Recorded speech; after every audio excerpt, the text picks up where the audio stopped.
سردار صاحب یہ فرمائیے گا، کیونکہ آپ بلوچستان کے اندر ہیں اور خود ظاہر ہے آپ اتنے بڑے بلوچ لیڈر ہیں اور اپنے پورے ٹرائب کو بھی آپ ہینڈل کر رہے ہیں، تو صورتحال کیا ہے بلوچستان کے اندر اور اس کا حل کیا ہے آپ کے ذہن میں؟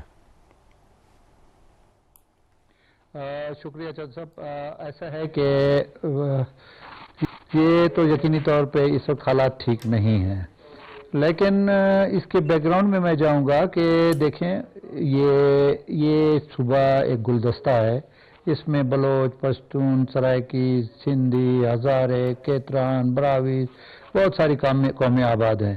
تو میں سمجھتا ہوں کہ یہ جو سو کالڈ یہ اپنا سرمچاری کی بات کر رہے ہیں یا صوبے کی آزادی کی بات کر رہے ہیں یا سائل اور وسائل کی بات کر رہے ہیں، یہ ایک ڈھونگ ہے. یہ ایک ڈھونگ ہے پیسے کمانے کا. میں نے آج بڑے تفصیلی کسی سے میری بات ہوئی، میں نے کہا کہ مجھے یہ صرف 2 سوالوں کا جواب دے دیں کہ دیکھیں بلوچستان کہتے ہیں کہ پسماندہ صوبہ ہے، غریب صوبہ ہے. جو پہاڑوں پر بیٹھے ہوئے ہیں، جو ناحق مزدوروں کا قتل کر رہے ہیں، جو آپ کے سواریوں کو، بلوچ کی روایت ہے کہ مہمان جو قاتل آتا تھا اس کو بھی ہم احترام دیتے تھے، عزت دیتے تھے، جو ہماری قبائلی روایت ہے، جو باپ دادا کی روایت ہے. تو یہ کون سی روایت ہے کہ ایک مسافر ایران سے آ رہا ہے، سفر کر رہا ہے، بلوچستان کراس کر رہا ہے، آپ اس کو بسوں سے اتار کے اس کو شہید کر دیں؟ تو میرا بنیادی سوال، میں اس کی گہرائی میں چل نہیں جاؤں گا، میرا بنیادی سوال ان پہاڑوں پہ بیٹھے ہوئے لوگوں سے ہے اور ان کے سرپرستوں سے ہے کہ دیکھیں آپ کہتے ہیں کہ ہم غریب ہم، اب جو آپ اسلحہ جو آپ کے پاس ہے، جو دولت ہے، وہ کہاں سے آ رہی ہے؟ میرا ایک ہی کوشچن ہے، کیا آپ کے اتنے زمینیں ہیں، اتنے باغات ہیں، اتنے کارخانے ہیں کہ وہ آپ کو اب راکٹ لانچر کا ایک گولہ 42,000 روپے کا ملتا ہے.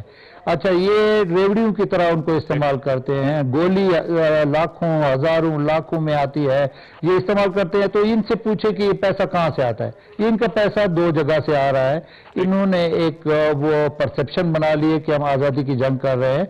یہ پیسہ کمانے والے لوگ ہیں، یہاں پہ بطخوری ہو رہی ہے ان کی. بلوچستان میں بنیادی طور پہ ان کی لائف لائن کسی نے آج تک نہیں کاٹی ہے. پچھلے دنوں جو ہماری میٹنگ ہوئی تھی پرائم منسٹر، جس میں آرمی چیف صاحب بھی تھے، تو اس میں ہماری یہ بات ہوئی کہ دیکھیں جب تک ان کی لائف لائن نہیں کاٹیں گے، یہ لوگوں کو جھانسے دے کے، اب ایک بے روزگار ہے، اس کو یہ 50,000 1 لاکھ روپے مہینے کا دیتے ہیں، بندوق اس کو دیتے ہیں جو 3-4 لاکھ روپے کی کلیکشن توف آتی ہے. اچھا، راکٹ لانچر اس کو دیتے ہیں، ہیوی مشین گن اس کو دیتے ہیں. تو کہاں سے آ رہی ہے یہ؟ ان کی سورس ہے 2. ایک تو بیرونی ممالک سے جو ہمارے پاکستان کے دشمن ہیں، ہندوستان ہو گیا یا افغانستان میں جو یہ سلسلہ کار ہے. دوسرے نمبر پہ ان کا جو ہے یہاں پہ کوئلہ سے پوسٹ کی کاش یہ کرا رہے ہیں، کوئلہ سے بھتہ خوری یہ کر رہے ہیں، ٹھیکیداروں سے بھتہ خوری یہ کرتے ہیں. سرکاری ملازمین جو کہ مختلف محکموں میں بیٹھے ہیں، ان کو لائف تھریٹ دے کے یہ ان سے پیسے وصول کرتے ہیں. وہ بیرون ملک میں اپنا یہ امیج امپریشن دے رہے ہیں کہ جی ہم یہ کر رہے ہیں. میرا سوال یہ ہے کہ آپ کہتے ہیں کہ ریاست ہمارے اوپر جبر کر رہی ہے، بندوق کے زور سے اس پہ قابض ہے. تو میں آپ سے سوال کرتا ہوں کہ کیا آپ ریوڑیاں لے کے مٹھائی، وہ لاہور کے نرالا سویٹ ہاؤس کی مٹھائی لوگوں کو دے کے آپ قائل کر رہے ہیں کہ جی آئے ہم آزادی کی جنگ لڑتے ہیں یا کیا کرتے ہیں؟ آپ تو گن پوائنٹ پر لوگوں کو لے کے، ابھی 2 دن پہلے میرے علاقے میں روڈ بن رہی تھی، یہ ان کے جو ہے نا لوگ گئے ہیں، ٹریکٹر ایک کام کر رہا تھا تو اس کو جلا دیا، مقامی لوگوں کا ٹریکٹر ہے. اچھا، اسی طریقے سے جس خزدار میں اب جس کو خونی روڈ کے نام سے مشہور ہے، کوئٹہ کراچی اشارہ، اس کو ڈیول کیا ہے، مرکزی حکومت نے پیسہ دیا ہے، اس پہ کام شروع ہے. ڈی ریاض بلوچ کا وہ پوری کی پوری اربوں روپے کی مشینری جلا دی. بھائی کیا مطلب ہے تمہارا؟ ایک ڈبل روڈ بنے گی، ایک موٹر وے بنے گا، وہ اس بلوچستان کے لوگ استعمال کریں گے یا وزیر اعظم جو اسلام آباد میں بیٹھتا ہے یا آرمی چیف جو پنڈی میں بیٹھتا ہے وہ استعمال کرے گا؟ یہاں کے غریب لوگ، ان کو سہولت ہو جائے گی. جتنی اموات اس ایکسیڈنٹوں میں ہوتی ہیں ان کے. تو میں ان کے کسی نظریے کو تسلیم نہیں کرتا چل صاحب. ان کا ایک ہی نظریہ ہے، پیسہ پیسہ. یہ پیٹ پوجا کرتے ہیں، اسی سے یہ سروائیو کر رہے ہیں. لاکھوں دوبارہ آپ کی طرف آؤں گا. سوال میرا پھر وہی ہے کہ اس کا حل کیا ہے؟ آپ کے پاس حل کیا ہے؟ اور جو گورنمنٹ ہے، بلوچ گورنمنٹ، بلوچستان کی گورنمنٹ، اس کو اس کے ذہن میں کیا سلوشن آتا ہے؟ یہ آپ کے پاس سوال چھوڑ کے جا رہا ہوں. سمر صاحب آپ کی طرف آنا یہ فرمائیے گا کہ پاکستان تحریک انصاف کا ایک مطالبہ ہے کہ مذاکرات کے ذریعے مسئلہ حل کرنا چاہیے, آپریشن نہیں کرنا چاہیے, خیبر پختونخوا کے اندر بھی اور افغانستان کے اندر بھی, تو کیا مذاکرات سے یہ مسئلہ حل ہو سکتا ہے؟ دیکھیں جی جاوید صاحب, بیسکلی مسئلہ مذاکرات کے تھرو ہی حل ہوگا, کیونکہ ہم نے پاسٹ میں جو یہ کیے ہیں آپریشنز, ان کی ایک لمیٹڈ قسم کی سکسیس رہی ہے, لیکن اس سکسیس کے بعد کیونکہ ہم نے اسلام آباد سے یا پنڈی سے اس کو پالیسی کے تھرو فالو اپ نہیں کیا, تو اب ہم نے کیا کر دیا ہے کہ ہم نے بہت ایک بڑے چنک آف پاپولیشن کو جو نیولی مرجڈ ایریاز ہیں وہاں پہ ڈسپلیس کر دیا ہے, ان کے کاروبار تباہ کر دیے ہیں, اسکول اڑا دیے ہیں, پورے قبیلے اڑا دیے ہیں, کو واپس بنایا کسی نے نہیں. کسی کو تھوڑے سے پیسے مل گئے, کسی کو کمپنسیشن ملی, کسی کو نہ ملی.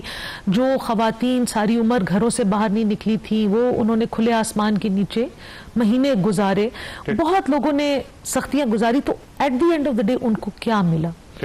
ہم بار بار ایک بات کرتے ہیں کہ دو باتوں کی ضرورت ہے. ایک تو نیشنل ایکشن پلان کو امپلیمنٹ کرنے کی ضرورت ہے. بے شک اگر جو اس وقت کا نیشنل ایکشن پلان تھا اور جو اگر اب اس میں کوئی امینڈمنٹس کر دیں, موڈیفیکیشن کر دیں, لیکن نیشنل ایکشن پلان صرف ایک ڈاکیومنٹ نہیں ہے. نیشنل ایکشن پلان میں بہت سارے پاورز دیے گئے ہیں.